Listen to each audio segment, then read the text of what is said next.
তুরাগের পানি লাল হয়ে গেছে, এরকম অনেকগুলো আমি দেখেছি। আমার কাছে ছবি এসেছে, ফটো কার্ড এসেছে, এবং সোশ্যাল মিডিয়ায় আমার ধারণা সকাল থেকে আপনারাও দেখছেন।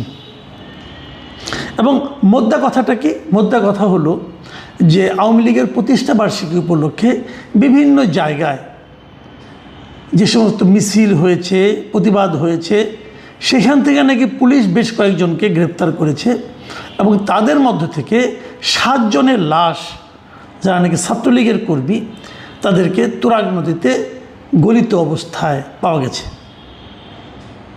এই হলো গিয়ে খবর। এখন এই খবরটা কতটুকু বিশ্বাসযোগ্য, আমি এটা নিয়ে তাৎক্ষণিকভাবে আমার মাথা যেটা খেলেছে যে যদি তাদেরকে হত্যা করা হয়, কে হত্যা করেছে? ধরলাম পুলিশ হত্যা করেছে। যদি পুলিশ হত্যা করে, তো তুরাগ নদীতে কেন ভাসিয়ে দেবে?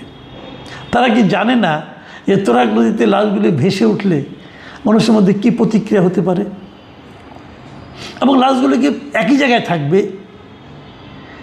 লাশগুলিকে একসঙ্গে দড়িতে বেঁধে সবগুলিকে একই সঙ্গে ফেলা হয়েছে। যদি কেউ লুকাতে চায়, কেউ কি এই কাজটা করবে? আবার দ্বিতীয় একটা পয়েন্ট, এটা কি তাহলে বিএনপির কোনো নেতাকর্মী করেছে? আমি তো সারা দেশে সেই আপনার আওয়ামী লীগের প্রতিষ্ঠা বার্ষিকী উপলক্ষে যেখানে যেখানে বিচ্ছিন্নভাবে ছাত্রলীগ অথবা আওয়ামী লীগের কিছু মিছিল হয়েছে এবং যেখানে হওয়ার সম্ভাবনা ছিল, সেগুলোতে প্রতিহত করার জন্য বিএনপির কোনো কর্মসূচি ছিল অথবা বিএনপির কোনো নেতাকর্মীকে খুব জঙ্গি মনোভাব নিয়ে দেখা গেছে, এমনও তো আমি শুনিনি। তাহলে কারা করলো এই কাজটা? এবং যদি করলোই, তারা আনাড়িভাবে কেন করলো? আচ্ছা, ভালো কথা, তারও চেয়ে ভালো কথা, কোন 7 জনকে করলো? সেই 7 জনের ফ্যামিলিকে কোনো প্রতিবাদ করেছে, কোনো মামলা হয়েছে, অথবা তারা কি প্রেস রিলিজ পাঠিয়েছে, অথবা তারা কি কোনো রকম মানববন্ধন করেছে? না, বুঝলাম করা যায় না, ঠিক আছে। তাহলে আমাদের কাছে তো কারো কোনো খবর আসেনি, সোশ্যাল মিডিয়াতেও তো দেখিনি যে কোন 7 জনকে পাওয়া যাচ্ছে না। মানে তারা গুম, মানে তারা হারিয়ে গেছে, কিন্তু পুলিশ স্বীকার করছে না, এমনই তো হবে। তো তারা কারা? যাদেরকে পুলিশ ধরেছে তাদের সবাইকেই মূলত আমরা দেখেছি যে কম বেশি জেলখানায় পাঠিয়ে দেওয়া হয়েছে আদালতের মাধ্যমে। তাহলে এরা কারা? তারপরেও হতে পারে, আমি তো আর জানবো না, আমি তো ভিতরের খবর আপনিও জানবেন না, আমিও জানবো না। কিন্তু আমরা খবরগুলি পড়ব, আমরা কোথায় পড়ব? আমরা সোশ্যাল মিডিয়ায় দেখব, আমরা যে কনভেনশনাল মিডিয়া যেগুলো আছে, মেইন স্ট্রিম মিডিয়া আছে, সেগুলোতে দেখব। আমি সকাল থেকে তন্ন তন্ন করে খুঁজে কোনো দায়িত্বশীল মিডিয়াতে এই খবরটা আমি পাইনি, কোথাও পাইনি। এখন বরঞ্চ আমরা 2-1টা মিডিয়ায় দেখেছি যে সোশ্যাল মিডিয়ার এই প্রচারণাটা একেবারেই ভুল।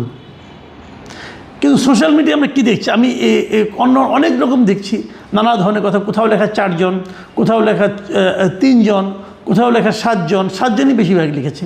আবার কেউ কেউ কারা এই হত্যা করেছে তাদেরকে তালিকা দিয়ে দিয়েছে, পুলিশ কর্মকর্তাদের ছবি দিয়েছে যে এরা হত্যা করেছে, কয়েকজন পুলিশ কর্মকর্তার নাম দিয়েছে, কয়েকজন বিএনপি নেতার নামও সেখানে দেওয়া হয়েছে। তো এরা নাকি হত্যা করেছে। তো কাদেরকে হত্যা করেছে, তাদের ঠিকানাটা কি, তারা কোন এলাকার, এইগুলোর ডিটেল আমরা কোথাও পেলাম না। এর মধ্যে একজন মোটামুটি গুরুত্বপূর্ণ ব্যক্তি আমি বলবো, গুরুত্বপূর্ণ কেন, যে উনি আওয়ামী লীগ আমলে মানবাধিকার কমিশন যেটা আছে তার মেম্বার ছিলেন, মাসুদা ভাট্টি। উনি একসময় সাংবাদিকও ছিলেন।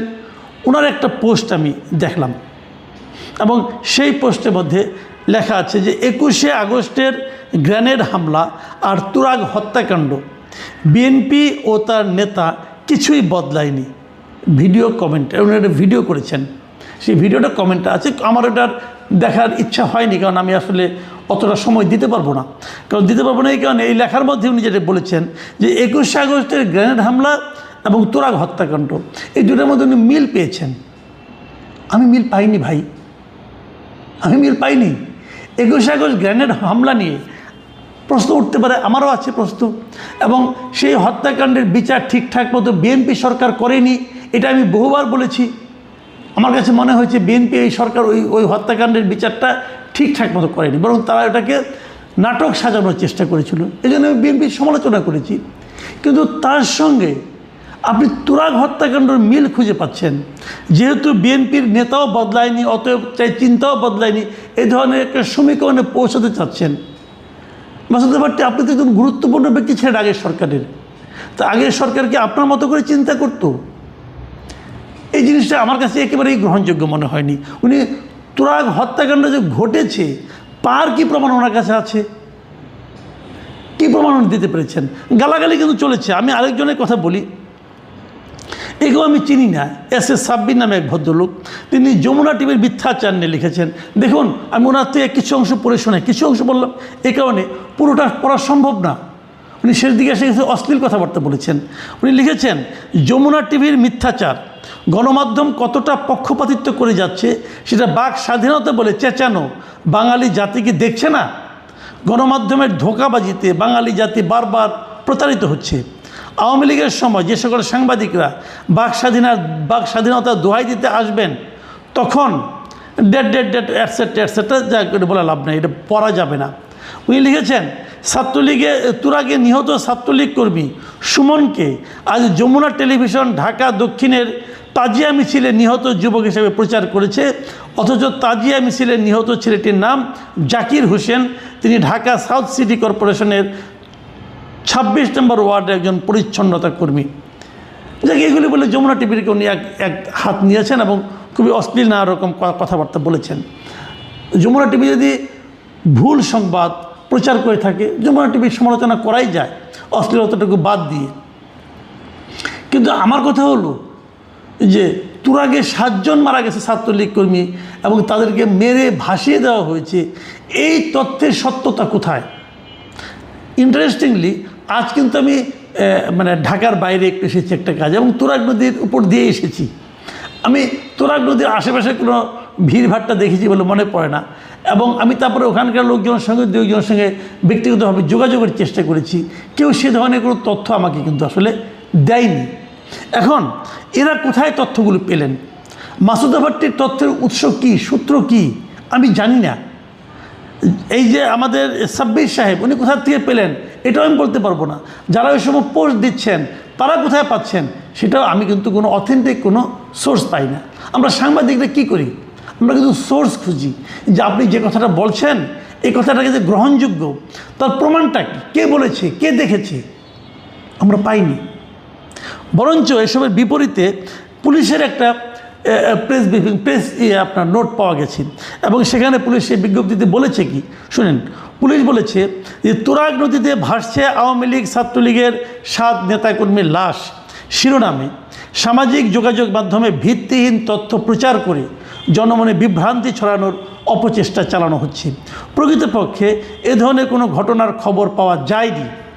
এ ধরনের মিথ্যা অপপ্রচারে বিভ্রান্ত না হওয়ার জন্য সবার প্রতি বাংলাদেশ পুলিশ অনুরোধ জানাচ্ছে।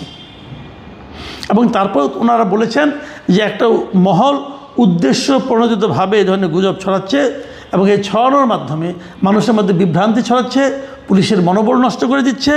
এবং পুলিশ এটাও বলেছে যারা এসব গুজব ছড়িয়েছে তাদের বিরুদ্ধে আইনি ব্যবস্থা নেওয়ার জন্য পুলিশ তৎপর আছে।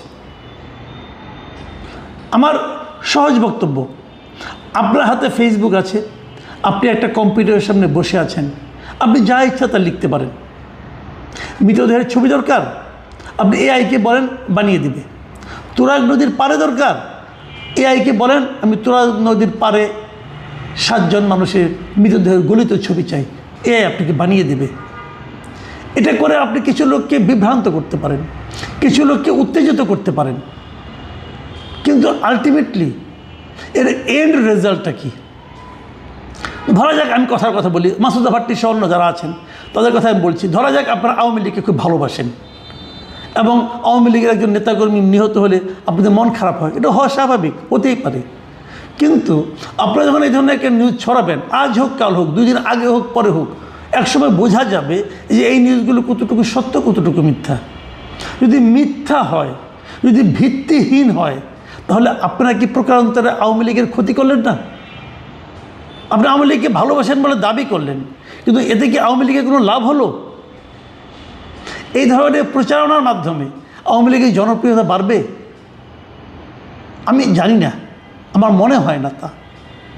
আপনারা বিদেশে বসে আছেন, অনেকে বিদেশে বসে আপনারা যেটা করছেন, আমার যেটা ধারণা, আপনারা আসলে আওয়ামী লীগের ক্ষতি করছেন। আপনারা আওয়ামী লীগকে মানুষের কাছে আওয়ামী লীগ নিপীড়িত নির্যাতিত বলতে, যে যারা আওয়ামী লীগের দেশে এখনও আছেন এবং তাদের সংখ্যাই বেশি, যারা বিদেশে আছেন আমার বিবেচনায় তারা আওয়ামী লীগের 1%ও না। মাসুদ আবারটি জবে থেকে আওয়ামী লীগ করেন, তারও অন্ততপক্ষে 40 বছর আগের থেকে আওয়ামী লীগ করে এমন লোক এই দেশে আছেন। এই সমস্ত দুধের মাছি যারা, তাদের কর্মকাণ্ড দ্বারা যারা এই দেশে অবস্থান করছেন আওয়ামী লীগের প্রকৃত নিবেদিত প্রাণ কর্মী, আপনারা তাদের জীবনকে কষ্টকর করে তুলছেন, তাদের জীবনকে মানুষের কাছে দুর্বিষহ, মানুষের কাছে সন্দেহের মধ্যে ঢুকিয়ে দিচ্ছেন। কেন করছেন এটা? আপনারা যে চান দেশে আসেন, এসে আন্দোলন করেন, জেলে যান, আপনার মুক্তির জন্য অনেকে আন্দোলন করবে, আমরাও করব, কারণ আমরা তো মত প্রকাশের স্বাধীনতায় বিশ্বাস করি। আর মত প্রকাশের স্বাধীনতা মানে এটা যে আপনি যা ঘটেনি তেমন প্রচারণা চালাবেন, আর যদি ঘটে থাকে তথ্য প্রমাণ সহ দিন। আপনারা যারা দেখছেন, আপনারা যারা সোশ্যাল মিডিয়া দেখছেন, আপনারা কেউ কি পেয়েছেন যে কোথায় কোন লোকটা মারা গেছে, কার লাশ পাওয়া গেছে, কোথায় পাওয়া গেছে? একটা ফটোগ্রাফ দেখান, এআই দেখাবেন না, এআই আমরা বুঝি ভাই। একটা ফটোগ্রাফ দেখান, কেউ তুলেছে এটা বলেন, একটা ভিডিও দেখান, অথবা যারা মারা গেছে তাদের নাম ঠিকানা ঠিকুজি দিন আমাদের কাছে, আমরা কথা বলবো। যদি সেরকম দিতে পারেন আমি ক্ষমা চাবো যে আমি ভুল বলেছি, আপনাদেরটা ঠিক, পুলিশ বেঠিক বলেছে, আমরা ফাইট করব, কিন্তু বিভ্রান্ত করবেন না মানুষকে। প্রিয় দর্শক, আমি স্বীকার করি এবং আমি আপনাদেরকে এটাও বলি যে এই আওয়ামী লীগের প্রতিষ্ঠাবার্ষিকী কেন্দ্র করে সারা দেশে আওয়ামী লীগের নেতাকর্মীদের উপর নানা ধরনের টর্চার হয়েছে, তাদেরকে দুর্ভোগের শিকার হতে হয়েছে।